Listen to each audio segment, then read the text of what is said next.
Pinterest എന്ന് പറയുന്ന ഒരു ആപ്പ് സൈറ്റിൽ നിന്നൊക്കെ എടുത്തുള്ള പിക്ചറല്ലേ ഈ വെച്ചിട്ടുള്ളത്. ഈ കുട്ടികളുടെ ഫ്യൂച്ചർ ലൈഫ് തന്നെ നശിപ്പിക്കാവുന്ന രീതിയിലേക്ക് എത്തിക്കാം എന്നുള്ള തിരിച്ചറിവ് ഉള്ളി തൊലി പൊളിച്ചതുപോലെ എന്ന് പറയും. അതിങ്ങനെ പൊളിച്ചുകൊണ്ടിരുന്ന അവസാനം ഒന്നും ഉണ്ടാവില്ലല്ലോ. ഒരു 2 ആഴ്ച മുമ്പാണ് ഉച്ചയുടെ സമയത്ത് ഇങ്ങനെ കുട്ടികൾ തമ്മിൽ ഇങ്ങനെ ഒരു കശപിശ ഉണ്ടായപ്പോൾ, പെൺകുട്ടികളാണ്. അപ്പോൾ സാധാരണ നമ്മൾ ആൺകുട്ടികളുടെ അടുത്താണല്ലോ ഒക്കെ കാണാറുള്ളത്. അതെ അതെ അപ്പം എന്താണ് വിഷയം എന്നുള്ളത് പിന്നെ അന്വേഷിച്ചപ്പോഴാണ് ഒരു കുട്ടി എന്ത് ചെയ്തു, ഒരു യാത്ര പോയി. അത് ഇൻസ്റ്റഗ്രാമിൽ അതിൻ്റെ ഒരു സ്റ്റോറി ഇട്ടു. കുറച്ച് കുട്ടികൾ കമൻറ്റ് ചെയ്തു. അപ്പോൾ ആ കമൻറ്റിൽ ഇവൾക്ക് ഇഷ്ടമില്ലാത്തൊരു കമൻറ്റ് കുട്ടി ഇട്ടു. ഇതാണ് പ്രശ്നങ്ങൾക്ക് തുടക്കം.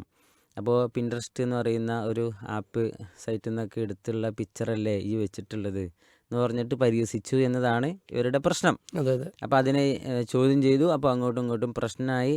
അങ്ങനെ കുട്ടികൾ തമ്മിൽ എന്ത് ചെയ്യാണ്, ഒരു തല്ലിലേക്കും പ്രയാസങ്ങളിലേക്കും പോകുന്നൊരു അനുഭവം ഉണ്ടായി എന്നുള്ളതാണ്. പണ്ടൊക്കെ കുട്ടികൾ തല്ലുമ്പോൾ എന്തെങ്കിലുമൊക്കെ ഒരു കാരണങ്ങൾ നമുക്ക് കേൾക്കുമ്പോൾ ബോധ്യപ്പെടുന്ന കാരണങ്ങളുണ്ടായിരുന്നു. പക്ഷേ ഇന്നത്തെ തല്ലുകളും കച്ചറകളും ഉണ്ടാകുമ്പോൾ അവിടെ നമുക്കൊരിക്കലും അംഗീകരിക്കാൻ പറ്റാത്ത, നമ്മൾ പറയും ഉള്ളി തൊലി പൊളിച്ചതുപോലെ എന്ന് പറയും. അതിങ്ങനെ പൊളിച്ചുകൊണ്ടിരുന്ന അവസാനം ഒന്നും ഉണ്ടാവില്ലല്ലോ എന്നതുപോലെ ഒരവസ്ഥയിലേക്കാണ് കുട്ടികളുടെ കാരണങ്ങൾ പോകാറുള്ളത്. അപ്പോൾ ഈ ഇൻസ്റ്റഗ്രാം നമ്മളൊക്കെ ഇങ്ങനെ ജസ്റ്റ് ഓടിച്ചു പോകുന്ന ഒരു സംഗതി മാത്രമേ ഉള്ളൂ. പക്ഷേ കുട്ടികൾ ഇത് അവരുടെ ലൈഫ് അതിലേക്ക് പോയിട്ടുണ്ട് എന്നുള്ളതാണ്. കുട്ടികൾ വളരെ പ്രൈവസി ഉണ്ട് എന്ന് അങ്ങേയറ്റം വിചാരിക്കുന്ന ഒരു സംഗതിയായിട്ടാണ് സോഷ്യൽ മീഡിയയിലെ ഇൻസ്റ്റ ഉപയോഗിക്കുന്നത്.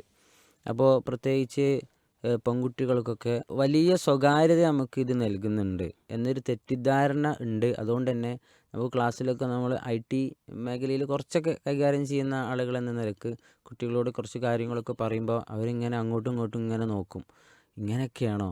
അപ്പോൾ നമ്മൾ പറയും, ഇപ്പോൾ ഒരു സെർവറിൽ വർക്കിംഗ് ആവാത്ത സമയത്ത് ഒരിക്കലും നമ്മൾ സെർച്ച് ചെയ്തൊരു സാധനത്തിൻ്റെ ഒരു റിസൾട്ട് നമുക്ക് വരില്ലല്ലോ, എറർ എന്ന് കാണിക്കും.